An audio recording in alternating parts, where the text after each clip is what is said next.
เรากล่าวว่าเป็นยอดแห่งโพธิปัจจยธรรมเหล่านั้นเพราะเป็นไปเพื่อความตรัสรู้ฉะนั้นเหมือนกันดูก่อนภิกษุทั้งหลายก็โพธิปัจจยธรรมเป็นไฉนคือสัตทินรีเป็นโพธิปัจจยธรรมย่อมเป็นไปเพื่อความตรัสรู้วิริยินทรีย์สตินทรีย์สมาธินทรีย์ปัญญินทรีย์เป็นโพธิปัจจยธรรมย่อมเป็นไปเพื่อความตรัสรู้ดูก่อนภิกษุทั้งหลายบรรดาสัตว์เดรัจฉานทุกจำพวกสีหมฤคราชโลกกล่าวว่าเป็นยอดของสัตว์ทั้งหลายมีความกล้าชมันยินทรีย์เรากล่าวว่าเป็นแห่งโพธิความตรัสรู้ฉะนั้นเหมือนกันจบโกศลสูตรที่หนึ่งซึ่งมีอรรถกถาดังต่อไปนี้กล้าคือด้วยความเป็นรู้คือประโยชน์แก่ความรู้สูตรที่หนึ่งต่อไปเป็นมัลลกะสูตรว่าด้วยอินทรีย์สี่ข้าพเจ้าได้สดับมาแล้วอย่างนี้สมัยหนึ่งพระผู้มีพระภาคเจ้าประทับอยู่ณนิคมของชาวมัลละในแคว้นมัลละ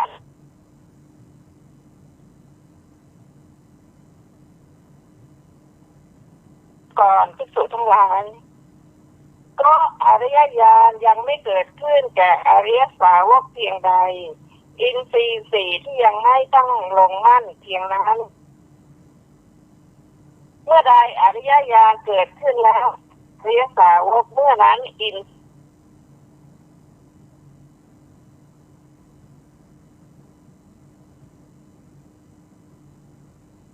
ใจการเรือนก็ยังไม่ชื่อว่าตั้งอยู่มั่นคงเพียงนั้นเมื่อใดเขายกยอดขึ้นแล้วเมื่อนั้นกรเรือนจึงเรียกว่าตั้งอยู่มั่นคงฉันใดอริยญาณยังไม่เกิดขึ้นแก่อริยสาวกเพียงใดอินทรีย์สี่ก็ยัง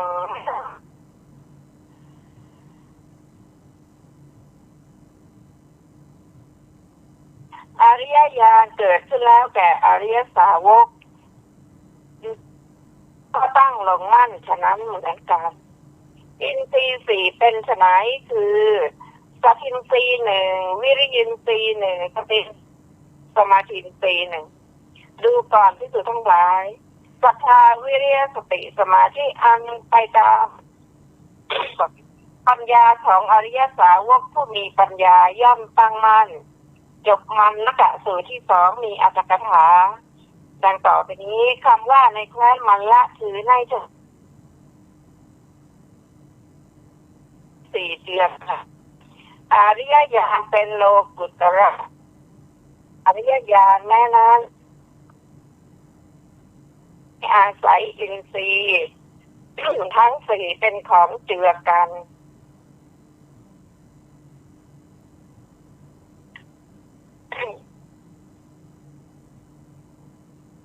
เสขะสูงว่าด้วยพระเสขะและพระเสขะ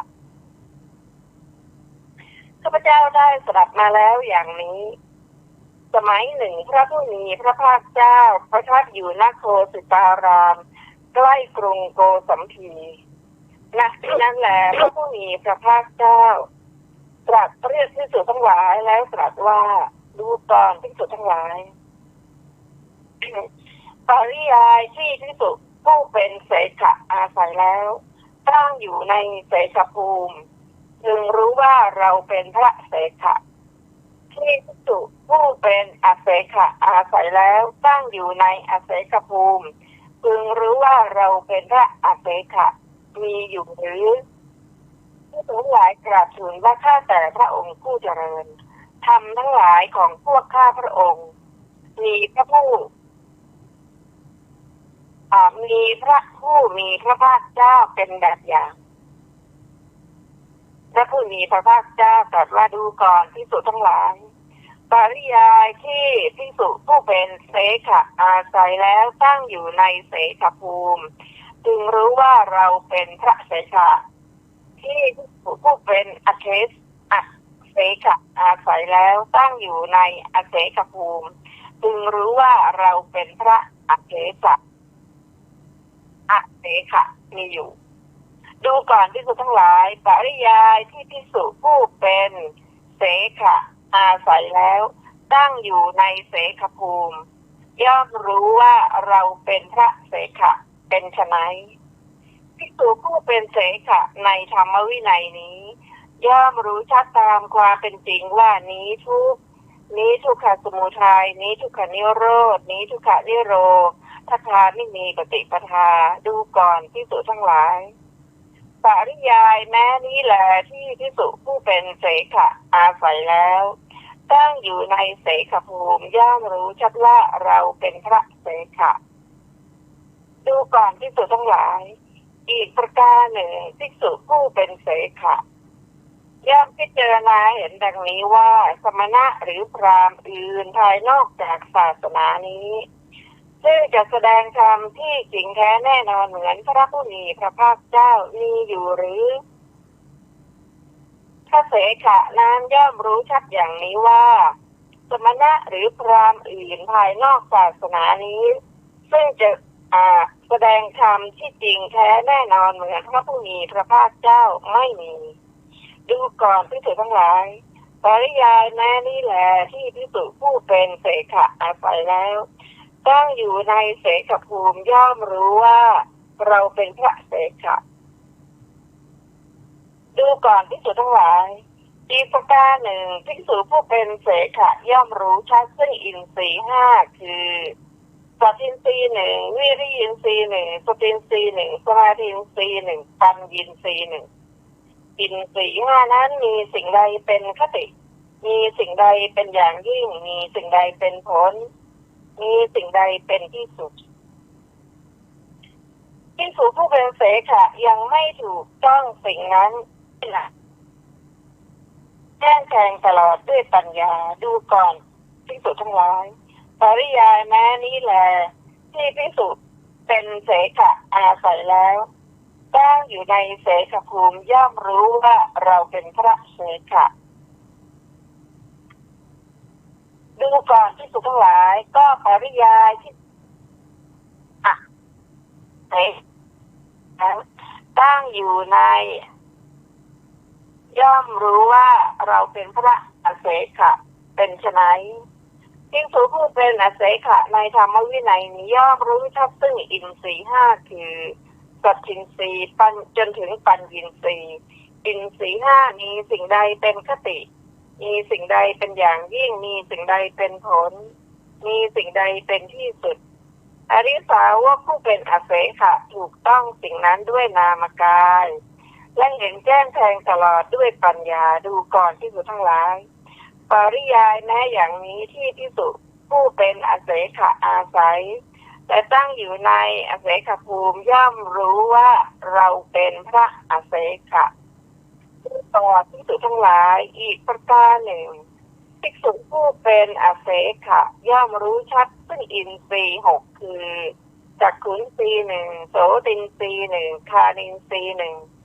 ชิวหินทรีย์หนึ่งกายินทรีย์หนึ่งมณินทรีย์หนึ่งอริยสาวกผู้เป็นอเสขะย่อมรู้ชัดว่าอินทรีย์หกเหล่านี้จะดับไปหมดสิ้นโดยประการทั้งปวงไม่มีเหลือและอินทรีย์หกเหล่าอื่นจะไม่เกิดขึ้นในภพไหนๆดูก่อนภิกษุทั้งหลายปริยายแม้นี้แหละที่ภิกษุผู้เป็นอเสขะอาศัยแล้วตั้งอยู่ในอเสขภูมิย่อมรู้ชัดว่าเราเป็นพระอเสขะจบเสขสูตรที่สามมีอรรถกถาดังต่อไปนี้คำว่านะเหว่าไม่เหว่าโขกาเยนะสุสิตาวิหารติได้แก่ย่อมไม่ถูกต้องคือได้เฉพาะด้วยนามกายแล้วแลอยู่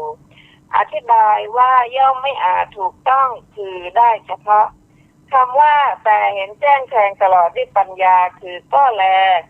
ย่อมรู้ชัดด้วยปัญญาขึ้นพิจารณาว่าชื่อว่าอินทรีย์คืออรหัตผลเบื้องบนยังมีอยู่ในภูมิของอเสขะคำว่าถูกต้องแล้วอยู่คือได้เฉพาะแล้วแลอยู่คำว่าด้วยปัญญาคือย่อมรู้ชัดด้วยปัญญาเครื่องพิจารณาว่าชื่อว่าอินทรีย์คืออรหัตผลยังมีอยู่แม้คำทั้งสองนะบุหินจิอิสมินจิก็เป็นคำที่ใช้แทนกันและกันอธิบายว่าจะไม่เกิดขึ้นในพวกอะไรในสูตรนี้อินทรีย์ทั้งห้าเป็นโลกุตระพระผู้มีพระภาคเจ้าตรัสอินทรีย์หกที่เป็นโลกิยะอาศัยวัตตะเท่านั้นจบอรรถกถาเสขสูตรที่สามต่อไปเป็นกถาสูตรบทธรรมที่เป็นไปเพื่อความตรัสรู้ดูก่อนภิกษุทั้งหลายรอยเท้าของสัตว์ผู้เที่ยวไปในพื้นดินชนิดใดชนิดหนึ่งรอยเท้าเหล่านั้นทั้งหมดย่อมรวมลงในรอยเท้าช้างรอยเท้าช้างโลกกล่าวว่าเป็นยอดของรอยเท้าเหล่านั้นเพราะเป็นรอยใหญ่แม้ฉันใดบุตรแห่งธรรมเหล่าใดเหล่าหนึ่งย่อมเป็นไปเพื่อความตรัสรู้บทคือปัญญีสีเรากล่าวว่าเป็นยอดแห่งบทธรรมเหล่านั้นเพราะเป็นไปเพื่อความตรัสรู้ฉะนั้นเหมือนกันดูก่อนภิกษุทั้งหลายบทแห่งธรรมทั้งหลายเป็นไฉนย่อมเป็นไปเพื่อความตรัสรู้ได้แก่บทแห่งธรรมคือสัพพินสีวิริยินสีสตินสีสมาธินสีปัญญินสีย่อมเป็นไปเพื่อความตรัสรู้จบปฐสูตรที่ห้ามีอรรถกถาดังต่อไปนี้คำว่าบทแห่งธรรมเหล่าใดเหล่าหนึ่งย่อมเป็นไปเพื่อความตรัสรู้คือบทธรรมบทใดบทหนึ่งได้แก่ส่วนธรรมส่วนใดส่วนหนึ่งย่อมเป็นไปเพื่อความตรัสรู้จบอรรถกถาปฐสูตรที่สี่ต่อไปเป็นสาระสูตรปัญญีสีเป็นยอดแห่งบทธรรมดูก่อนภิกษุทั้งหลายรอยเท้าของสัตว์ผู้เที่ยวไปบนแผ่นดินชนิดใดชนิดหนึ่งรอยเท้าเหล่านั้นทั้งหมดย่อมรวมลงในรอยเท้าช้างรอยเท้าช้างโลกกล่าวว่าเป็นยอดของรอยเท้าเหล่านั้นก็เป็นรอยใหญ่แม้ฉันใดบทแห่งคำเหล่าใดเหล่าหนึ่งย่อมเป็นไปเพื่อความตรัสรู้บทคือปัญญีสีเรากล่าวของบทแห่งธรรมเหล่านั้นเพราะเป็นไปเพื่อความตรัสรู้ฉะนั้นเหมือนกันดูก่อนภิกษุทั้งหลายไม้มีกลิ่นที่แก่นชนิดใดชนิดหนึ่งจันแดงโลกกล่าวว่าเป็นยอดของไม้เหล่านั้นแม้ฉันใดโพธิปักขิยธรรมเราใดเหล่าหนึ่งปัญญีสีเรากล่าวว่าเป็นยอดแห่งโพธิปักขิยธรรมเหล่านั้นก็เป็นไปเพื่อความตรัสรู้ฉะนั้นเหมือนกันดูก่อนภิกษุทั้งหลายก็โพธิปักขิยธรรมเป็นไฉนคือสัพพินสีวิริยินสีสตินสีสมาธินสีปัญญินสีเป็นโพธิปักขิยธรรมย่อมเป็นไปเพื่อความตรัสรู้ดูก่อนภิกษุทั้งหลายไม้มีกลิ่นที่แก่นชนิดใดชนิดหนึ่งจันแดงโลกกล่าวว่าเป็นยอดของไม้เหล่านั้นแม้ฉันใดโพธิปักขิยธรรมเหล่าใดเหล่าหนึ่งปัญญีสีเรากล่าวว่าเป็นยอดแห่งโพธิปักขิยธรรมเหล่านั้นเพราะเป็นไปเพื่อความตรัสรู้ฉะนั้นเหมือนกันจบสารสูตรที่ห้าต่อไปเป็นปฏิทิตสูตรว่าด้วยธรรมอันเอกดูก่อนที่สุดอินทรีย์ห้าเป็นอันภิกษุผู้ตั้งอยู่ในธรรมอันเอกเจริญแล้วเจริญดีแล้วธรรมอันเอกเป็นไฉนคือความไม่ประมาทดูก่อนภิกษุทั้งหลายคือก็ความไม่ประมาทเป็นไฉนภิกษุในธรรมวินัยนี้ย่อมรักษาจิตไว้ในอาสวะและธรรมที่มีอาสวะเช่นรักษาจิตไว้ในอาธรรมที่มีอาสวะสัพพินสีวิริยินความเจริญบริบูรณ์ดูก่อนภิกษุทั้งหลายอินทรีย์ห้าเป็นอันภิกษุผู้ตั้งอยู่ในธรรมอันเอกเจริญแล้วเจริญดีแล้ว แม้ด้วยประกาศนี้แหละจบปฏิทิตะสูตรที่ 6มีอัตถกถาดังต่อไปนี้คำว่าย่อมรักษาจิตไว้ในอาสวะและธรรมที่มีอาสวะคือผู้ปรารภธรรมที่เป็นไปใน3ภูมิแล้วห้ามการเกิดขึ้นแห่งอาสวะชื่อว่าย่อมรักษาในสิ่งที่เป็นอาสวะและที่ประกอบด้วยอาสวะจบอัตถกถาปฏิทิตะสูตรที่ 6ต่อไปเป็นพรหมสูตรว่าด้วยเท้าสหัมบดีพรหมข้าพเจ้าได้สดับมาแล้วอย่างนี้สมัยหนึ่งพระผู้มีพระภาคเจ้าตรัสรู้ประทับอยู่ณโคนไม้อชปาลนิโครธแท่ฝั่งแม่น้ำในรัญชลาตำบลอุรุเวลาครั้งนั้นพระผู้มีพระภาคเจ้าทรงหลีกเร้นอยู่ในที่ลับทรงเกิดความปริวิตกแห่งหฤทัยอย่างนี้ว่าอินทรีย์5ที่เจริญแล้วกระทำให้มากแล้วย่อมยังลงสู่อมตะมีอมตะเป็นเบื้องหน้ามีอมตะเป็นที่สุดอินทรีย์5เป็นไฉนคือสัตทินทรีย์ที่เจริญแล้วกระทำให้มากแล้วย่อมยังลงสู่อมตะมีอมตะเป็นเบื้องหน้ามีอมตะเป็นที่สุดและอินทรีย์ก็อื่นๆจนถึงปัญญินทรีย์ที่เจริญแล้วกระทำให้มากแล้วย่อมยังลงสู่อมตะอมตะเป็นเบื้องหน้ามีอมตะเป็นที่สุดอินทรีย์5เหล่านี้ที่เจริญแล้วกระทำให้มากแล้วย่อมยังลงสู่อมตะมีอมตะเป็นเบื้องหน้ามีอมตะเป็นที่สุดครั้งนั้นท้าวสหัมบดีพรหมทราบความ